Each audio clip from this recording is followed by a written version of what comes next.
Olá, amigos do agronegócio. Eu sou o jornalista da agência Safras, Alessandro Carvalho, e hoje é segunda-feira, 21 de junho. Está começando o inverno no Brasil, no hemisfério sul, verão no hemisfério norte, e como não podia ser diferente, vamos fazer hoje um vídeo, uma entrevista com o agrometeorologista da Rural Clima, Marco Antônio dos Santos, para falar bastante sobre clima, e já cumprimentando o Marco e já destacando que Safras e Mercado está iniciando uma parceria com a Rural Clima, e estamos todos muito felizes com essa novidade. Teremos mais notícias, mais novidades sobre essa parceria adiante para vocês. Bom dia, Marco. Bom dia, Alessandro. Bom dia a todos os ouvintes aí das Safras, colaboradores e tudo mais, a equipe. Estou muito contente. Hoje é nossa primeira resenha, vamos chamar assim, né? Nosso primeiro bate-papo de muitos que virão, por conta desse acerto da nossa parceria, né? Que saiu do papel realmente e entrou na efetividade a partir de hoje. Então, hoje, para mim, é um dia histórico aí, além de começar... Olha, como foi tudo bem, né? Começou o inverno, hoje é o primeiro dia do inverno, começou a nossa parceria, definitivamente. Então, cara, eu só tenho muito a agradecer a vocês, né? Que eu já não canso isso de falar, que eu sou fã de carteirinha aí de vocês. Bom, a recíproca é totalmente verdadeira, Marco. Acompanhamos teu trabalho da Rural Clima há muito tempo, e a gente está realmente muito, muito feliz. E não podia também hoje deixar de a gente conversar justamente por todos esses motivos. Bom, Marco, eu já te lanço a primeira pergunta, né?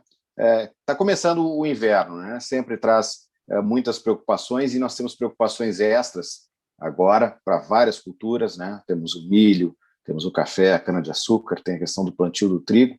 Como é que vai ser, em linhas gerais, esse inverno e esses próximos meses para essas culturas? Tem muita preocupação com falta de umidade, tem a questão das chegadas de massas de ar frio, né? O que a gente pode falar de clima para o inverno aqui no Brasil?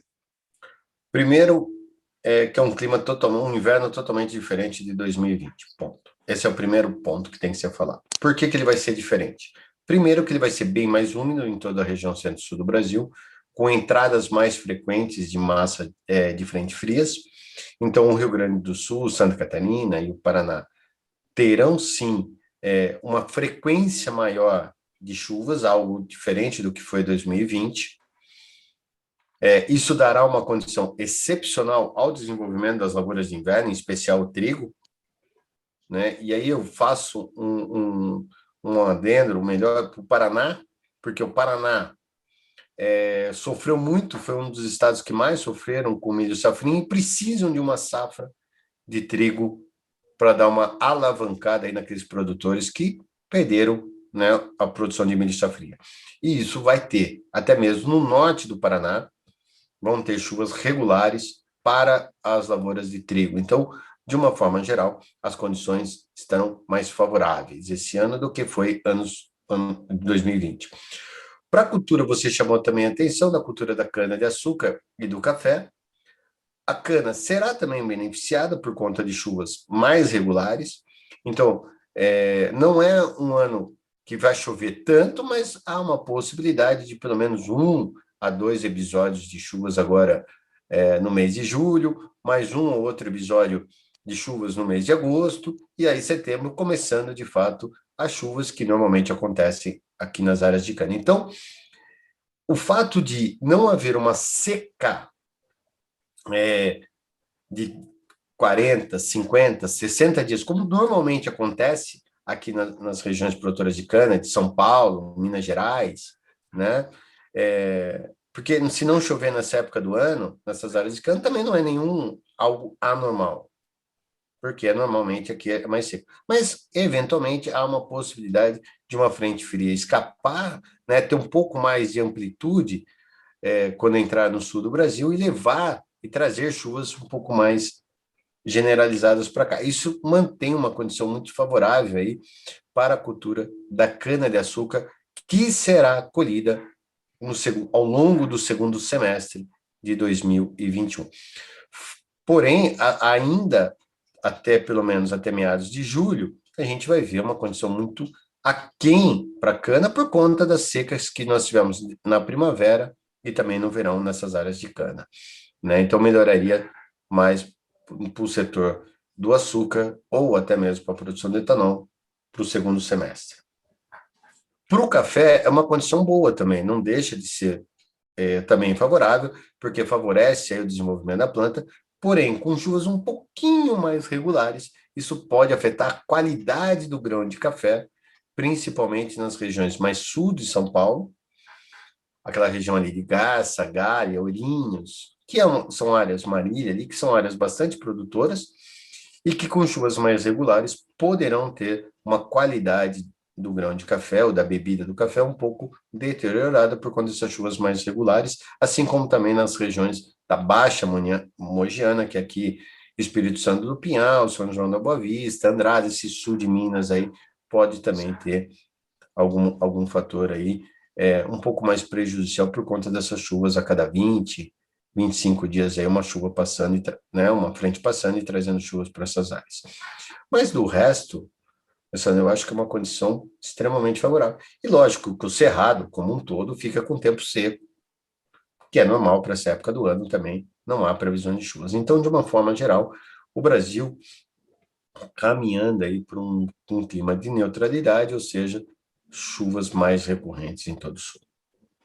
E, Marco, e o milho, né, que já passou por tanto problema, cada revisão de estimativa da produção do milho safrinha é uma revisão para baixo, né?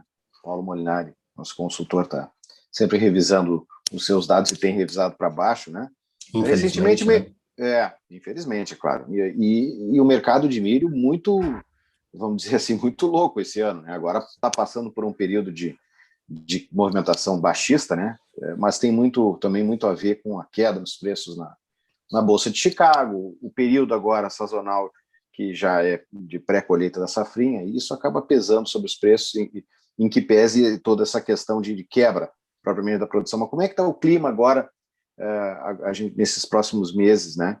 Que a gente sabe que tem a questão da umidade, né? Que lá adiante pode prejudicar um pouco, né, o andamento de colheita, mas é uma umidade que é necessária, e o frio, né, para o milho e também para o café, em relação a o que a gente pode dizer para o milho. Eu acho que o milho, Alessandro, eu acho que já não tem mais o que fazer. Já Acho que assim, definiu. para mim já definiu, tá? Independentemente se você olha safra, se você olha outro analista, qual for o número, se é 62, se é 64, se é 60, se é o que for, não importa. Eu estou falando assim, eu acho que não cai mais. Esse é o número e acabou. Não sei se você me entendeu, né? Não, entendi.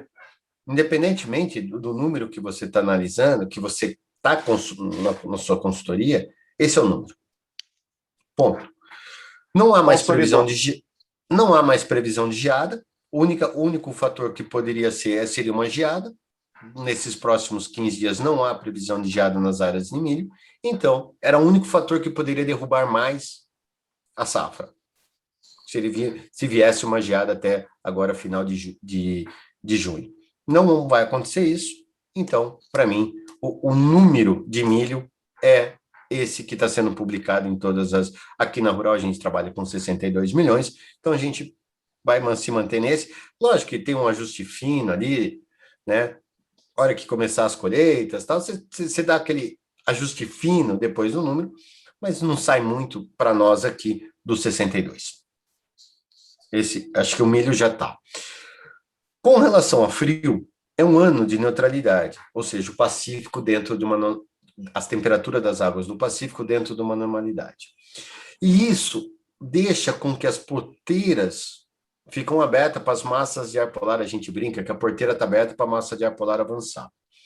Então, o risco de você ter geadas ainda é grande, porque é isso daí. No entanto, geada, a gente vai conversar muito isso aqui agora com essa parceria, geada a gente só fica sabendo com uma semana de antecedência e olha lá ainda, né? Antes disso, não dá para fazer qualquer prognóstico, não dá. E nesses próximos 15 dias, não tem nada de prever. Porém, há entradas frequentes de massa de ar polar. Uma dessas podem trazer geada? Podem. Vai ter geadas? Não sei. E deixe bem claro. mas o risco é grande, até para geadas tardias. Fato esse que o trigo não gosta. Então, de uma forma geral, é um ano com risco um pouco maior. Sim, mas, por enquanto, nos próximos 15 dias, não estamos vendo nada de geada. Mas os alertas estão aí. A luz amarela está piscando. Então, qualquer massa de ar polar que os modelos indicam, a gente já fica de olho, porque ela pode se intensificar ou diminuir seu potencial, e aí a gente vai monitorando e soltando os alertas devidos.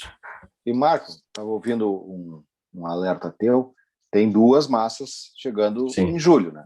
Mas não dá para dizer se é uma coisa muito forte, muito...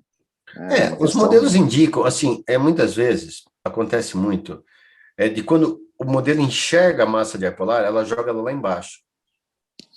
Aí você fala assim, nossa, dia 12 de, estou dando um exemplo, 12 de julho tem uma massa de ar polar que vai chegar em Cascavel ou Londrina com 2 graus. Ou nas áreas, tem um dia que eu vi uma previsão de em Varginha, área extremamente de café, certo? No sul de Minas, com uma temperatura de 3 graus.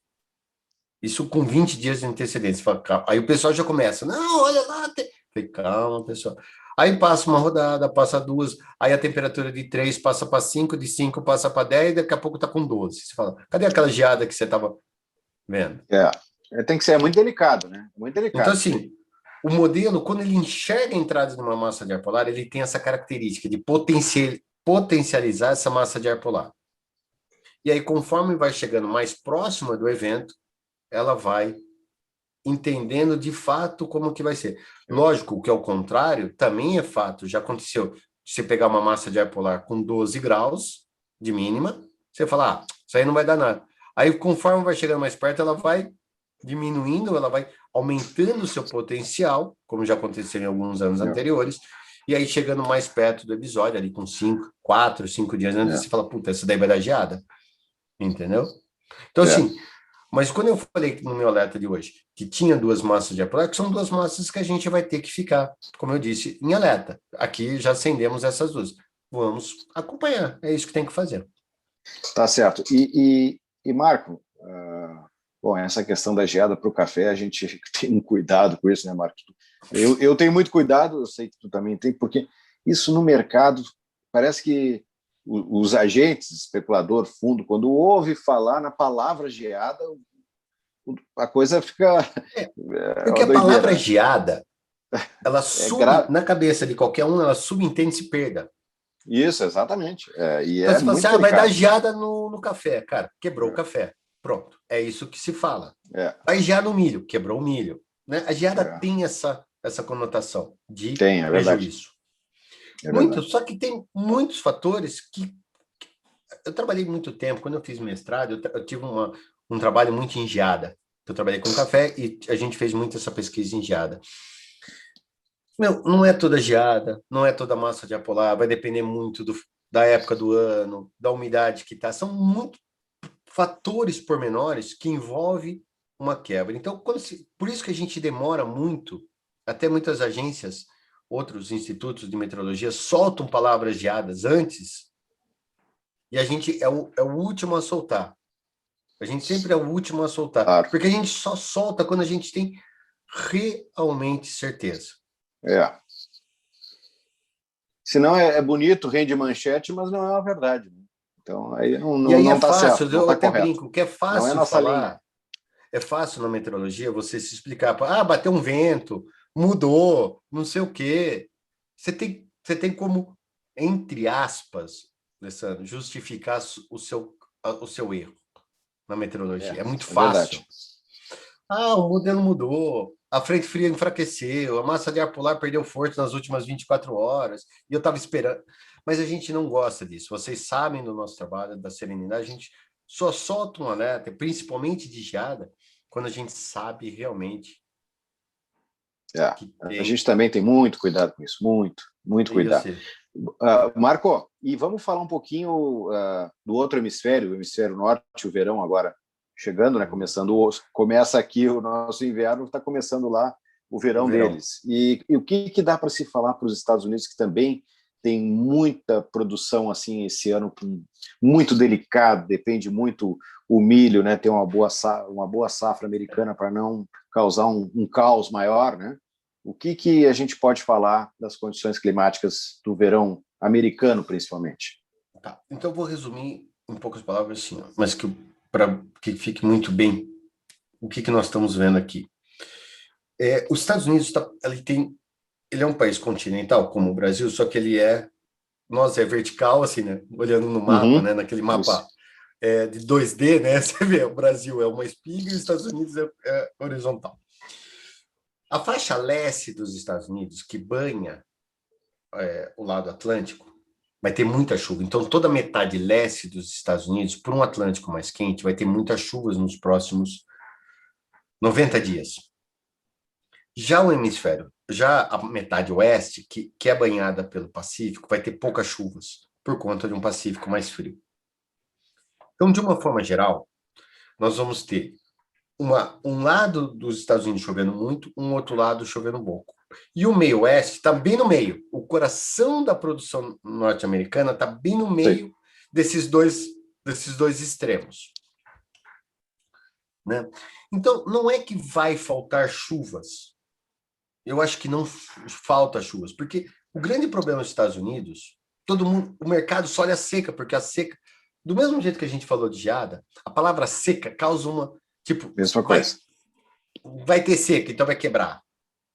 No entanto, os Estados Unidos, ele tem um solo muito diferente do nosso cerrado. Ele é mais argiloso, ele retém mais água, ele tem um perfil mais raso. Então, ele é muito parecido com o Rio Grande aí. Então, assim, não é qualquer seca, não é 10 dias de seca que vai trazer prejuízo para a safra americana. Pode trazer aquele burburinho no mercado de Chicago, no mercado ali, por conta dos fundos que só vê isso. No entanto, eu acho que é uma safra muito parecida com o que aconteceu com o Rio Grande esse ano, que não choveu bem, que choveu, mas choveu na hora certa, no momento certo, e na quantidade certa, e o Rio Grande do Sul teve uma das maiores safras da história. Certo ou não? Sim. Eu acho que é isso que vai acontecer nos Estados Unidos. Não é uma safra recorde de produtividade, não estou falando produção, estou falando recorde de produtividade, mas é uma safra cheia, dentro de uma normalidade para os Estados Unidos. Eles vão produzir muito? Vão, porque a área que vai ser plantada vai subir muito em relação aos anos anteriores. Nós vamos ver agora no relatório do dia 30 de junho do USDA o tamanho da área que vai ser. Vai vir uma área muito maior, tanto de soja quanto de milho, do que foi divulgada no dia 30 de março, no primeiro relatório. E isso vai trazer uma produtividade muito maior, uma produção maior. Mas eu acho que a produtividade média vai ficar mais ou menos dentro da média histórica dos Estados Unidos. 57, 58 para a soja, em torno aí dos seus 185, 186 para o milho. Aquela coisa, vai ser o 61, como muitos alguns falaram, para a soja? Não. Vai ser o 188 para milho? Não, não vai ser. Porque você vai ter muita chuva na faixa leste e a gente sabe que o excesso de dias chuvosos, o excesso de dias nublados pode fazer com que a planta também produza menos por conta de luminosidade e tudo mais. E, por outro lado, as regiões mais oeste do meio oeste americano pode ter alguns dias sem chuvas. Isso pode trazer que uma ou outra região, não estou falando de todo um estado, não estou falando de toda uma mega região, mas uma outra micro-região pode ter problemas. Foi o que aconteceu com a soja aqui no Brasil. Desde setembro, olha quantas pauladas a soja passou aqui no Brasil. Plantio atrasado, estiagem no meio da safra, excesso de chuvas lá no Mato Grosso em plena colheita, e mesmo assim tivemos uma safra de 137, 138, cada um tem o seu número ali, mas 137, 138 milhões. Certo, Alessandro? Mais resistente à questão da soja, do milho, por exemplo. O milho já é o mais sensível. Então, ele Sim. pode ter algumas quebras mais pontuais. O que pode acontecer nos relatórios toda segunda-feira, naquele relatório de condições das lavouras, começar a diminuir um pouco os percentuais de lavouras em excelentes e boas condições e fica muito naquele percentual Nas de lavouras regulares, médias, Uhum. e não muito para aquelas ruins e muito ruins. Sim. E isso, todo o percentual que passa da excelente para a média, o mercado já, tá vendo? Vai ter quebra de safra, que não sei o quê. Nanana. Então, isso pode gerar mais oportunidades de negócio do que propriamente uma quebra de safra. Nós aqui não acreditamos numa quebra de safra gigantesca nos Estados Unidos para mexer de novo no mercado, daquela forma como mexeu anos anteriores. Mas a gente acredita que é uma safra cheia, nada de recorde de produtividade, pode ter alguns recordes de produção por conta de aumento de área significativo, mas recorde de produtividade acho que a gente está por conta dessas nuances. Não é um clima perfeito nos Estados Unidos, não são chuvas regulares nos Estados Unidos, principalmente no meio oeste americano, mas são chuvas que deverão cair na hora certa. Bom, tá certo então, Marco. Olha, a gente fazendo um resumo da ópera do que foi falado aqui, tanto para o inverno no hemisfério sul quanto para o verão no hemisfério norte, parece que depois de um primeiro semestre mais complicado, né, o clima, para nós aqui no Brasil, o segundo semestre deve ser da situação melhorando, se ajustando um pouco mais, ficando mais próximo a uma normalidade, e que no hemisfério norte nós teremos toda essa condição de muita chuva no leste americano, pouca chuva no oeste, mas no geral também condições que podem garantir uma boa safra americana, tanto de soja quanto de milho. Não sei se eu acertei, mas eu acho que foi mais ou menos esse o... Resumiu muito, muito, muito bem.